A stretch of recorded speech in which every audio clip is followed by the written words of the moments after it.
ಮನೆ ಲಾಕ್ ಮಾಡೋಗ್ತೀರಾ? ಒಂದು ಕೆಲಸ ಮಾಡಿ, ಪೊಲೀಸ್ರಿಗೆ ಹೇಳ್ಬಿಟ್ಟು ಹೋಗಿ. ನೀವು ವೆಕೇಷನ್ಗೆ ಹೋಗ್ತೀರಾ, ಊರಿಗೆ ಹೋಗ್ತೀರಾ, ಅಥವಾ ವರ್ಕ್ ಟ್ರಿಪ್ಗೆ ಹೋಗ್ತೀರಾ, ಮನೆ ಒಂದಿನಕ್ಕಿಂತ ಹೆಚ್ಚು ಲಾಕ್ ಆಗಿರುತ್ತೆ ಅಂತಂದ್ರೆ ಇನ್ಮೇಲೆ ಚಿಂತೆ ಬೇಡ. ನಮ್ಮ ಕರ್ನಾಟಕ ಪೊಲೀಸ್ ಒಂದು ಹೊಸ ಇನಿಷಿಯೇಟಿವ್ ತಗೊಂಡಿದ್ದಾರೆ. ಅದೇ ಲಾಕ್ಡ್ ಹೌಸ್ ಬೀಟ್ ಸಿಸ್ಟಮ್. ಇದನ್ನ LHBS ಅಥವಾ ಲಾಕ್ಡ್ ಹೌಸ್ ಚೆಕಿಂಗ್ ಸಿಸ್ಟಮ್ ಅಂತಾನೂ ಕರೀತಾರೆ. ಸೊ ನಿಮ್ಮ ಮನೆ ಸೇಫ್ ಆಗಿರ್ಲಿ ಅಂತ ಪೊಲೀಸೇ ಪರ್ಸನಲ್ ಆಗಿ ನಿಮ್ಮ ಮನೆನ ನೋಡ್ಕೊಳ್ತಾರೆ. ಸೊ ಇದೇ ಕೆಲಸ ಮಾಡುತ್ತೆ. ತುಂಬಾ ಸಿಂಪಲ್, 3 ಸ್ಟೆಪ್ಸ್ ಇದೆ. ಅದಕ್ಕೂ ಮುಂಚೆ ನಿಮ್ಮ ಮನೆ ಈ ಡಿಸ್ಟ್ರಿಕ್ಟ್ಗಳಲ್ಲಿ ಮಾತ್ರ ಇರಬೇಕು. ಇನ್ನು ಈ ಡಿಸ್ಟ್ರಿಕ್ಟ್ಗಳಲ್ಲಿ ಮಾತ್ರ ಇದು ಅವೈಲೇಬಲ್ ಇದೆ. ಸೊ ಸ್ಟೆಪ್ 1, ನಿಮ್ಮ ಡಿಸ್ಟ್ರಿಕ್ಟ್ ವಾಟ್ಸಪ್ ನಂಬರ್ಗೆ ಹಾಯ್ ಅಂತ ಮೆಸೇಜ್ ಮಾಡಿ. ನೀವು ಯಾವಾಗ ಹೊರಡ್ತೀರಾ, ಎಷ್ಟು ದಿನ, ಅಡ್ರೆಸ್, ಕಾಂಟ್ಯಾಕ್ಟ್ ಇದನ್ನೆಲ್ಲ ಕೊಡಿ.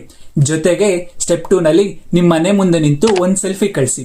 ಸೊ ಬೀಟ್ ಆಫೀಸರ್ಗೆ ಯಾವ ಮನೆ ಅಂತ ಎಕ್ಸಾಕ್ಟ್ ಆಗಿ ಗೊತ್ತಾಗುತ್ತೆ. So step 3, police beet constables ಮತ್ತು ಹೊಯ್ಸಳ ವೆಹಿಕಲ್ಸ್ ರಾತ್ರಿ 1 ರಿಂದ 5 ಗಂಟೆವರೆಗೂ ನಿಮ್ಮ ಮನೆನ ರೆಗ್ಯುಲರ್ ಆಗಿ ಚೆಕ್ ಮಾಡ್ತಾರೆ. ಫ್ರೆಂಡ್ಸ್, ಮುಂದಿನ ಸಲ ಮನೆ ಬಿಟ್ಟು ಹೋಗೋ ಮೊದಲು ಪೊಲೀಸ್ಗೆ ಇನ್ಫಾರ್ಮ್ ಮಾಡೋಗಿ. ನಿಮ್ಮ ಡಿಸ್ಟ್ರಿಕ್ಟ್ ವಾಟ್ಸ್ಆಪ್ ನಂಬರ್ ಬೇಕು ಅಂತಂದ್ರೆ ಕಮೆಂಟ್ ನಲ್ಲಿ ಪೊಲೀಸ್ ಅಂತ ಟೈಪ್ ಮಾಡಿ, ನಾನೇ ನಿಮಗೆ DM ಮಾಡ್ತೀನಿ. ಸೊ ಈ ವಿಡಿಯೋ ಇಷ್ಟ ಆಗಿದ್ರೆ ಲೈಕ್ ಮಾಡಿ ಮತ್ತೆ ಫಾಲೋ ಮಾಡೋದು ಮಾತ್ರ ಮರಿಬೇಡಿ.